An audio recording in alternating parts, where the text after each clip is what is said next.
Welcome back. If you've just joined us, you're watching Channels Beam, and the ceasefire breached between the federal government and the Boko Haram is our focus this week. I'm now joined by Ayobami Ladipo. Ayobami is a social commentator as well as the CEO of Porsche Classy Media. Ayobami? Yeah, good afternoon. Thanks for coming on the afternoon, this afternoon on the program. Thank you. 6 months, ceasefire. What do you make of that? I think the first question is there actually a ceasefire agreement? Really? Because we have read and we've published so many stories as regards the ceasefire agreement in the last 24, 48 hours. But just this morning, I read the publication where it was stated that Boko Haram still attacked some villages. Precisely, my Kadri in Borno, about 8 people were killed, and another village and stuff like that. About 20 trucks of Boko Haram guys entered the area. Now, if the same Boko Haram who have been called faceless now has a face, and there's a ceasefire agreement, and don't forget, it's not the first time that we hear that there's a ceasefire agreement. So to me, maybe I feel something is not clear. We don't have a good understanding here. Maybe the government needs to tell us exactly what is going on. Is there a ceasefire agreement? What's the details? What exactly is this supposed to be all about? Because there can be a ceasefire agreement, and 24 hours after, the same Boko Haram goes to Maikadri to eat, and they did kill the father of a former Speaker of the House of Assembly in the same Borno, Goni Ali Modu. Yeah, they killed the father. So to tell you that, okay, we are still in control. So they had to kill a prominent figure. So it's not just like a normal, not like we're playing here. Nobody's joking. But the CDS has stated clearly that the ceasefire has already gone into place, and they actually said the principal private secretary of the president, it was Debbie from Chad, and a representative of Boko Haram. Is it that we have now splinter groups, or are we not talking to the right people? What exactly? Okay, now, if the CDS has told us, okay, there's a ceasefire agreement, the same way we've had in the past about a rescue mission for the abducted Chibok girls. Now, we've had different stories at different times. Let the CDS come out to now say, okay, the attack in Maikadri is not a Boko Haram attack. It's an ethnic issue. Let them come out to tell us exactly. I think we as Nigerians have gone, it's so bad that we've got to a level where we don't even believe anything from government anymore. And people will be like, oh, that's the same thing they will tell us. Oh, you will hear another story tomorrow. It's that bad. So until they can come out plain in white and black and tell Nigerians, let us know the truth. Is there a ceasefire agreement? Yes. What does it entail? It's not bad to let Nigerians know these things. Okay, you've agreed, and let it take effect. Okay, where are the Chibok girls? You've agreed. Let us see them. I think that's going to be a major testimony to the ceasefire agreement. That's a major confirmation. Where are those girls? If there's a ceasefire agreement, you release them. You don't withdraw your own people from your own troops. Okay, but in fairness to the CDS, or the Nigerian government, they've also said things that are true. And then secondly, some security experts are of the opinion that if you do state these things in details, you're giving up your strategy to end insurgency as well as to rescue, the abducted schoolgirls. So now, good. I'm not speaking against the federal government. What I'm saying is, if there's an agreement, if there's a truce agreement, now this is still basic. It's not a strategy to attack. There's an agreement between point A and point B. Yeah. This is what our agreement entails.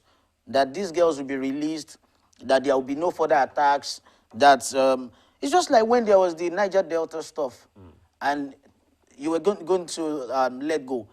We knew how things were going to happen. We knew, okay, they will give these people free scholarship, this will get this, and this will get that. The militants were properly taken care of. Then Nigerians should know what follows the ceasefire agreement. Because some people will not even want to travel from Lagos to some places in the north because they are still scared. Despite the ceasefire. Despite the ceasefire agreement. Don't forget that coppers are still, fresh coppers are going to be posted. Now, they are scared. But if they actually believe in the Nigerian government to say there is ceasefire agreement, trust me, okay, your brother, your sister, your kids, they are safe. They can go to Kaduna, they can go to Nasarawa. But you can't tell somebody, in Lagos to go to Kaduna or go to Nasarawa will be like, you want to kill me. That's it. So what if in the agreement it is also stated that don't let Nigerians know what the details of this agreement is or are? Wait, ceasefire agreement, basically, it's supposed to be an end to violence, right? Okay. If there's an end to violence as an agreement, I don't, except some security experts will tell us that there might be some very, very, confidential details. But I don't see that as too confidential that the Nigerian populace can't read or hear about it, at least on basics.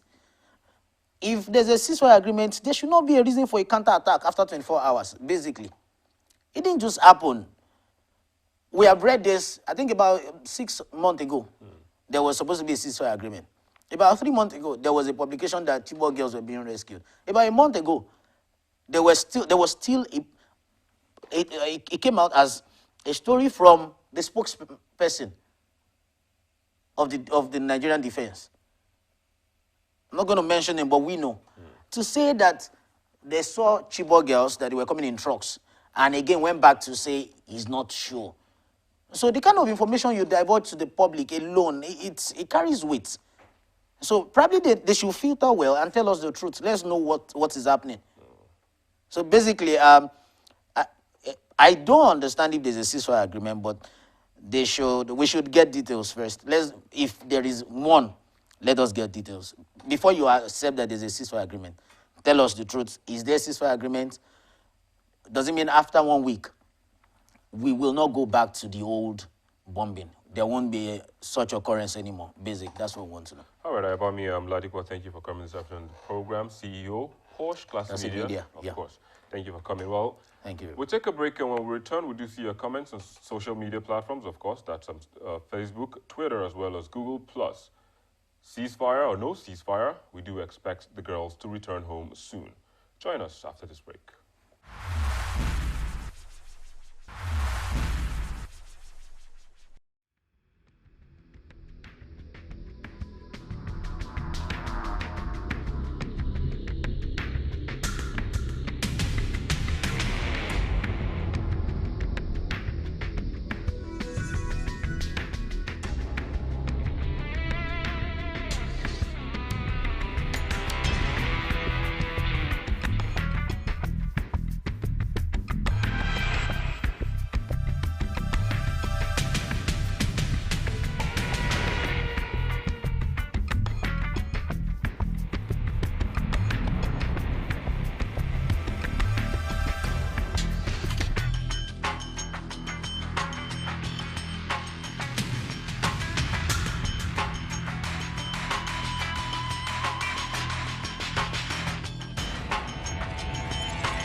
The fifth most viewed video this week is a spoof video of Nasarawa State Governor dancing the Shoki dance.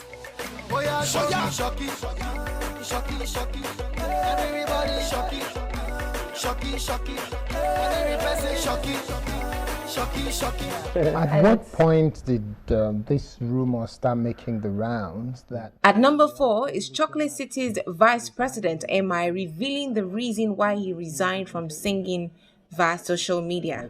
Was it a hype or... Yeah, we did it twice. At the beginning of King James, I released this like ambiguous. I'm really sorry to people that get emotionally caught up in it. It was very ambiguous. It was like, I'm done. To the fans, I'm sorry. You know, something like that. I just wanted to get the attention.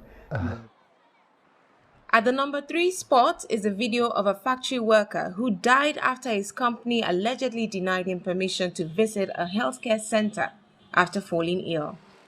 I was working here. They didn't give me permission. That day I was sick, I was feeling chest, I was coughing out blood like this. I told them to give me permission. They did not give me permission, so I had to resign. That is the same thing they did. This guy is my very, very close friend. That is what they did to him. They didn't give me permission.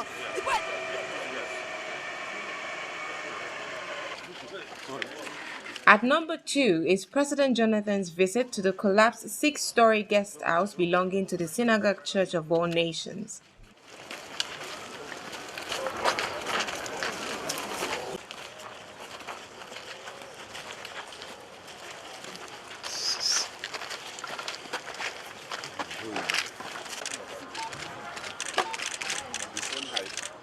While at number 1 is the announcement by the Chief of Defense Staff, Air Chief Marshal Alex Bade, announcing a ceasefire agreement between the federal government and Boko Haram. That a ceasefire agreement has been concluded between the federal government of Nigeria and Al-Sunnah Dawa wal Jihad.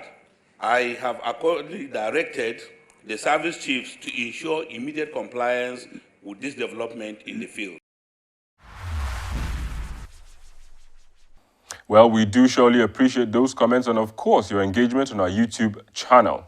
Since the end of the First World War, there have been many peace plans and many negotiations, as well as ceasefires among warring camps globally. Some of these have been successful, while others have failed to achieve peace. People all over the world who stood against the kidnap of these girls have watched closely these events and surely welcomed the ceasefire. Of course, they are also surely waiting to see if the ceasefire will achieve the required results. We draw the curtains on this note and continue online through the social media addresses showing on your screen. Till I see you next week, I am Victor Matthias.